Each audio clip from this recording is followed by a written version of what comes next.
We are all dependent on it in a variety of forms. From electricity for lights and appliances to fuel for transportation, energy is a vital part of our daily lives. Natural gas is the primary energy source for heating our homes and accounts for 30% of energy use in the United States. One form of natural gas, called coal bed methane, or CBM, is found in coal seams and has emerged in the last 20 years as an important domestically available energy source.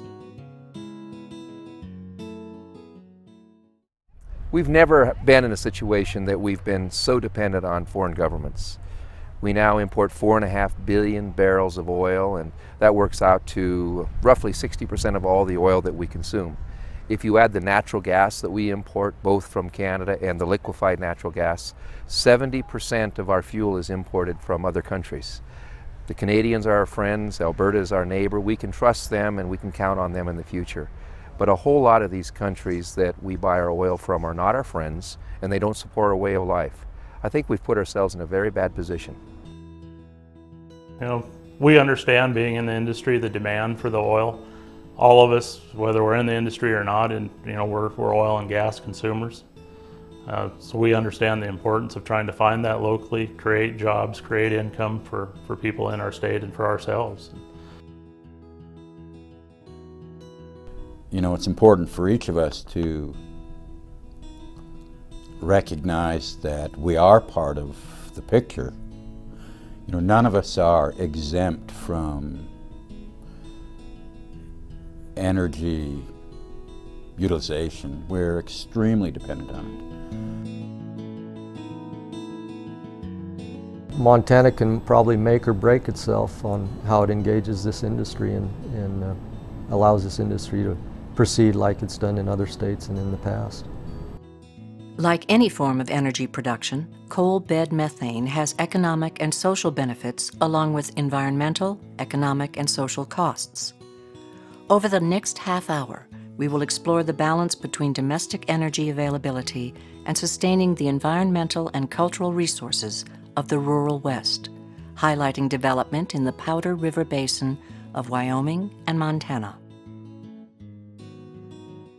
I think that one of the big issues is a perception of a disruption of lifestyle, a perception of invasion of one's space. So it's easy to understand and see how an individual ranch family that's a third generation or a fourth generation ranch family in eastern Montana feels the impact of CBM development. The CBM basins with current and potential development in the Rocky Mountain region stretch from New Mexico and Arizona to the Canadian border. Each basin is unique in terms of economic, environmental, and social issues related to development. Likewise, CBM basins are unique in terms of formation and byproducts associated with development. Understanding the prehistorical aspects of CBM formation will help explain the process and the challenges of extracting this fuel source. The geologic timescale spans 4,500 million years of earth-shaping and life-forming events. As plant material in ancient swamps was buried by sediment, heat and pressure built up and carbon was concentrated, a process known as coalification, which eventually formed coal seams. During this time, bacteria were also busy on the coal surface. Coal bed methane is methane gas that is formed from bacteria breaking down the coal in the subsurface. And that methane, once it's generated, is held onto the coal surface by weak hydrogen bonding and by water pressure. To release the methane from the coal, the water pressure must be reduced. In CBM development, this is accomplished by pumping water from the coal seam. This reduces the pressure holding the methane on the coal and allows the methane gas to flow to the surface through the well. This is one of our CBM production wells in our antelope pod. The water is produced up through the tubing and is delivered over to an infiltration pond over here where the water infiltrates back into the shallow groundwater system. Behind us we have the main compression location for our entire project. This location was designed to minimize the number of sites where we would install compression. It's a little larger site. We'll be able to add compressors onto this site as we increase production. We'll be able to do that by minimizing the number of compressors we put out across our project. Right now, this compression site has gas being delivered to it from 34 sections of land. And as we continue to develop our minerals out here, we will continue to pipe the gas into this central facility. The drilling, of course, is depth dependent. But probably a 3 to 4 day drilling process with setting the surface casing and installing the casing and cementing. Then the completion process is usually a 1 to 2 day process added onto the drilling process. So typically from starting to drill to where it's on completion can be usually a week to 2 weeks. Once the CBM well has produced all its extractable gas, the wellhead is capped and the site is reclaimed. During the initial phases of development, landowners and developers should work together to decide not only what site-specific reclamation procedures are required, but also to address development issues that arise throughout the life of a well. Construction and location of new roads, buildings, power lines, and pipelines must be planned to facilitate extraction, while minimizing impact on daily ranch practices and wildlife. Dust and weed control need to be considered, as well as management of water produced during extraction and reclamation of CBM infrastructure. Gosh, the biggest concern we've got, well, water is probably the biggest thing, and the other thing is it just totally changes your lifestyle. You give up all your privacy. You just don't have the privacy. This place here that we're on, you've never seen a vehicle, but now you've got so many vehicles, you just don't have a clue who's coming. Just like looking back behind you there over the hill, there comes 2 vehicles there. I haven't a clue who they are, where they're coming from, or what they're doing. They refuse to put signs on their doors. They won't tell you which company they're with. And that's something that's always kind of bothered me, because I've worked for other companies before and I thought that was cheap advertising. I thought, you should be proud of your company when you're working for it. But from what I understand, they don't like to put signs on their doors because they're afraid of lawsuits. Somebody will see them doing something wrong and sue them for something. And my main concern is I just want to know who's in one place more than anything. If there is something wrong, I know who to talk to.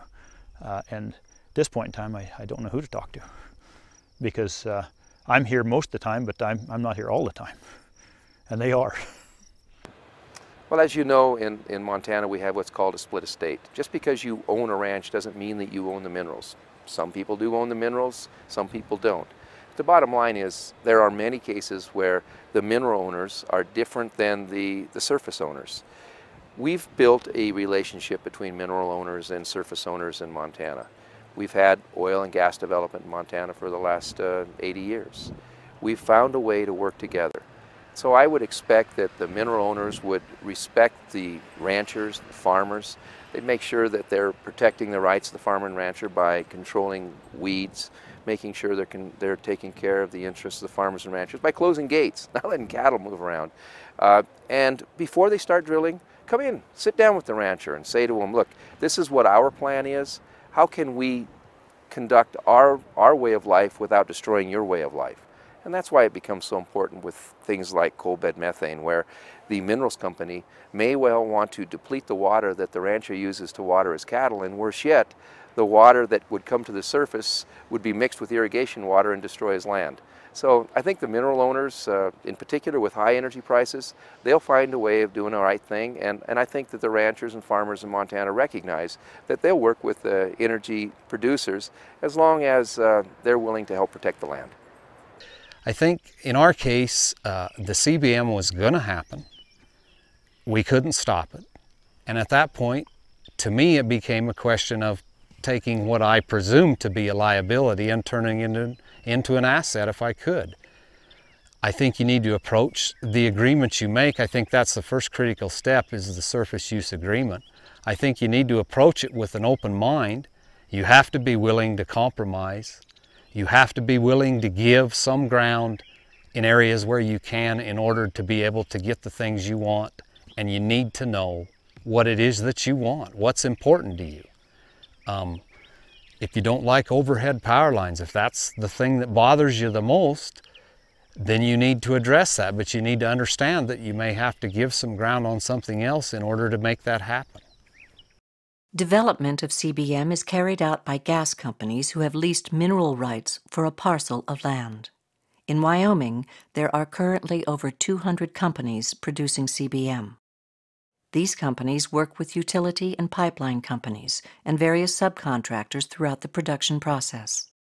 A surface owner may have more than one gas company with mineral leases on their land. This means they will have different surface use agreements with each company, and interactions and communication between the landowner and the companies becomes more complex. As far as developers, yes, I think I've worked with probably 10 different companies, pipeline and methane companies both. And boy, I've run the gamut as far as I think I've probably had the best and I've probably had the worst, and I've got a few in between. The first company, like I say, that came in and developed and put the most of them in, I can't say enough good about them. I'm real suspicious when somebody comes in and says, we're going to be your best neighbor, because none of my other neighbors tell me that. They've all earned that, you know. But these folks did, and they had really tried to do everything they could to be. And then they've sold out to some others, and things have went different directions from there. The federal government, through the BLM, requires that the operator reach a written agreement, which we call a surface use agreement, with the private surface owner before the BLM approves the drilling permit. And so we either have to have evidence or a certification statement from the company that that type of agreement has been reached. And that agreement, in part, is to provide some type of compensation to the surface owner for the activities that are proposed to occur on his or her surface. I did have a surface use agreement with them. Here again, I think I went through 5 landmen before we had a contract. The first one they sent to you, gosh, I can't see anybody ever sign anything like that. I mean, you're almost given the title to your place. And then the second one, and the third one, and they just keep trying to wear you down. And finally, the head of the company came out, and he and I sat down at the kitchen table. In 30 minutes we was done. But he could sit there and answer the questions I wanted, and we came up with an agreement. And I was satisfied with that part of it. I think there was a little bit of an educational process that needed to go on. I think the ranch had a lot of concerns on, where the roads would be, how much water there would be to deal with, and what we would do with the water. And along with that, the main concern was infrastructure. Where did the roads, the pipelines, the overhead power, the compressor stations, where would all those be located? Yeah, we've really never had a disagreement that we couldn't just sit down face to face with 3 or 4 of us around the map and say, well, this would go better here, and that we can change that. The main compressor station down here in section 32, we had it spotted originally about a mile north, and Tony and the ranch had concerns with being there. We moved it down around the corner a little further back in the topography. So everything that the ranch has requested, it's been something that we could work into our plans without a major problem. So. Your contract is really no better than the company you're working with. If they don't want to do it, what the contract says, you really don't have much to stand on, because you say, well, you get your lawyer, and they just kind of laugh and say, well, you only got one, So that's kind of what you're up against a lot of times.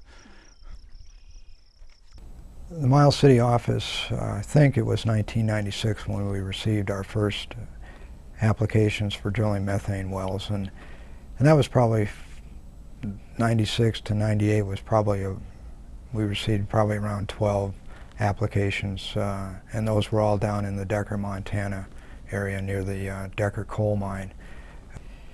And then about 2000, we met with several companies that expressed an interest. The companies said that in the next 10 years they might drill as many as 10,000 methane wells in southeastern Montana. And so that was one of the main reasons that the BLM and the state called a timeout on approving permits for methane. Currently we're under 2 court injunctions, one from the District Court in Billings and one from the Ninth Circuit in San Francisco, that prohibits us from approving any permits related to coal bed methane. And so until those injunctions are lifted, we cannot approve any drilling permits for methane on federal leases. The court injunctions prohibiting CBM drilling on federal leases in Montana are in place until the BLM completes a supplemental environmental impact statement. This supplemental statement is required to consider the possibility of phased development to help reduce impacts. In addition, some primary environmental concerns are being reassessed, including impacts on wildlife such as sage grouse, impacts of development on regional air quality, and impacts on water quality. Of all the issues related to development in the Powder River Basin, concerns surrounding the quality and quantity of produced water are the most influential. And so there's really 2 major types of impacts relating to water from coal bed methane. One is from pulling the water out of the coal seam and causing that pressure to drop, and the other is from managing that water once it reaches the surface. In our environmental impact statement, we conducted a 3D groundwater model to look at how far those impacts would reach, and the results of that study showed that we could expect drawdowns of up to 20 feet to extend 4 to 5 miles after 20 years of development. It's expected that it's going to take from 5 to 12 years to get about 70% of the drawdown to recover from coal bed methane development, but it's probably going to take several hundred years to get 100% recovery. Montana and Wyoming, coal bed methane operators are required to offer a water mitigation agreement to the owners of wells and springs that are located near coal bed methane development. Along with that, it's usually the case that the people who own those water sources will notice if they're having significant problems with them, and they can report those to the companies as well.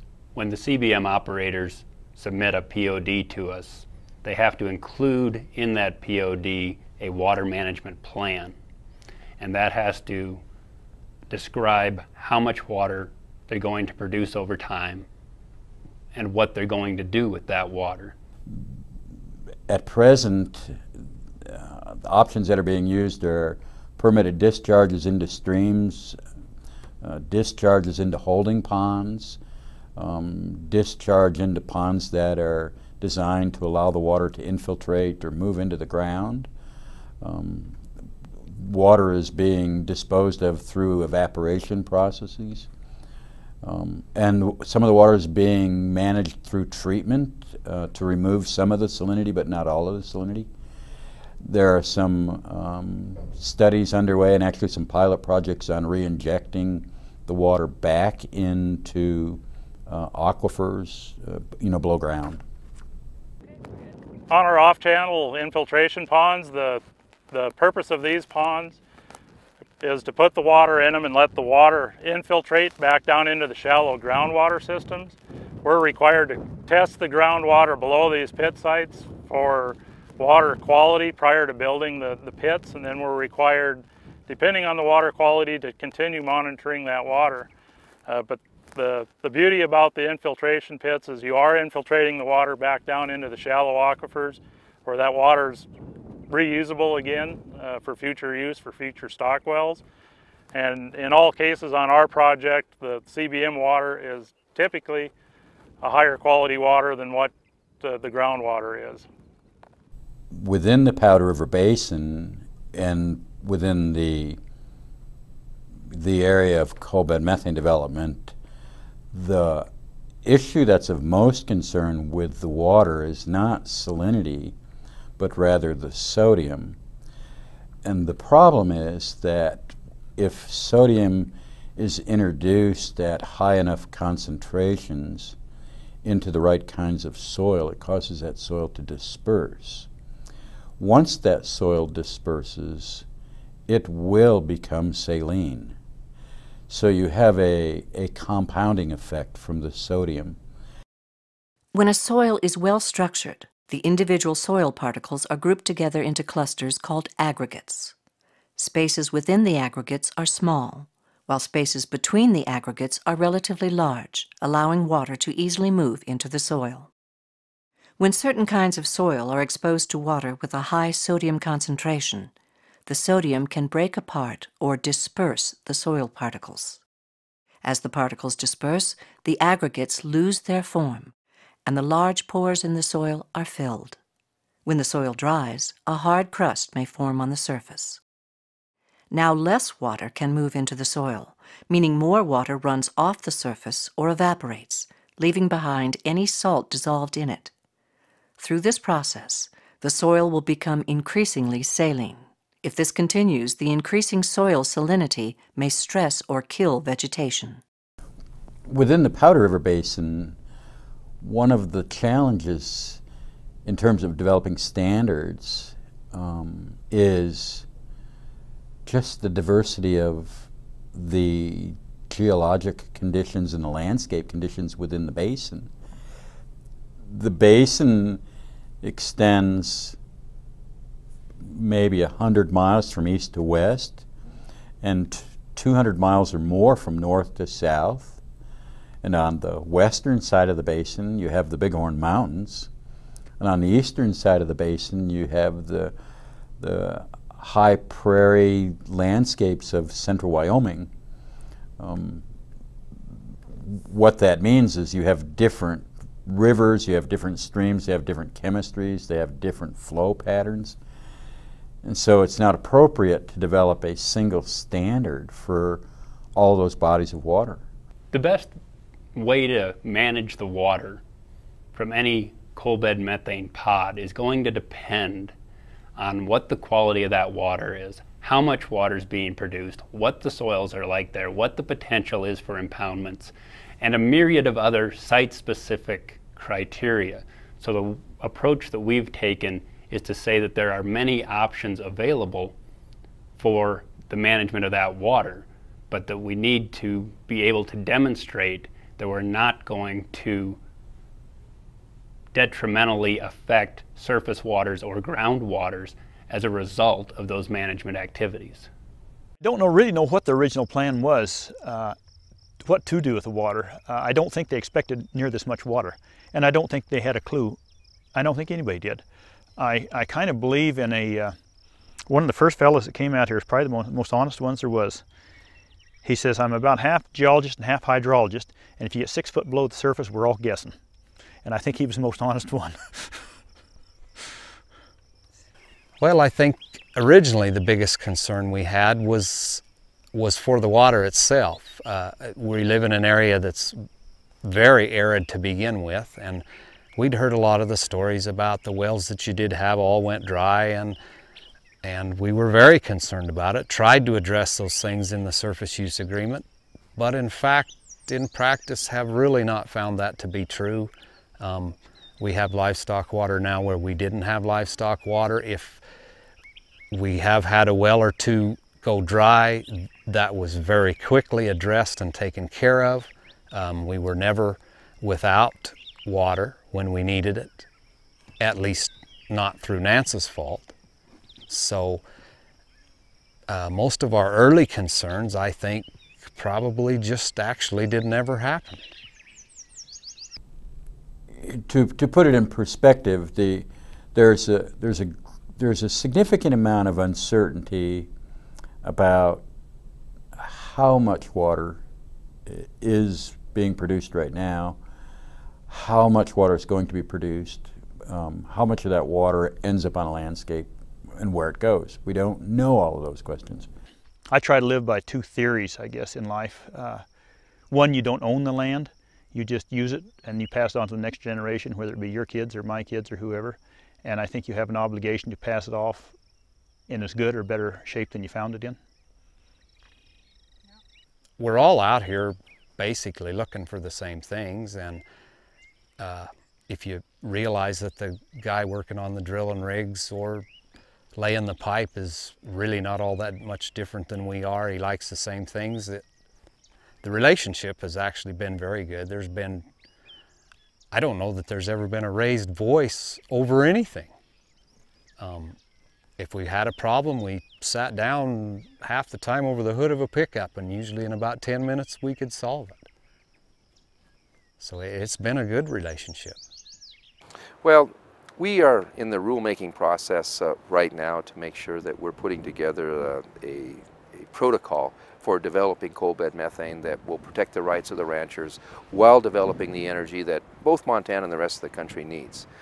I think that it's important for the mineral owners to understand how important weed control and noise mitigation and taking care of some of the roads that they're building across the folks' land. And in particular, make sure that the water that comes to the surface doesn't make it into the irrigation water with high sodium levels. Time will tell how well Montana is prepared to balance energy development while sustaining the livelihood and character of the rural West. As CBM development moves into the northern regions of the Powder River Basin, surface owners, mineral owners, policymakers, developers, and communities must work together in order to protect the interest of everyone involved. Development must be carried out in a way that minimizes impacts on the landscapes and lifestyles which make Montana a unique part of the Rocky Mountain West.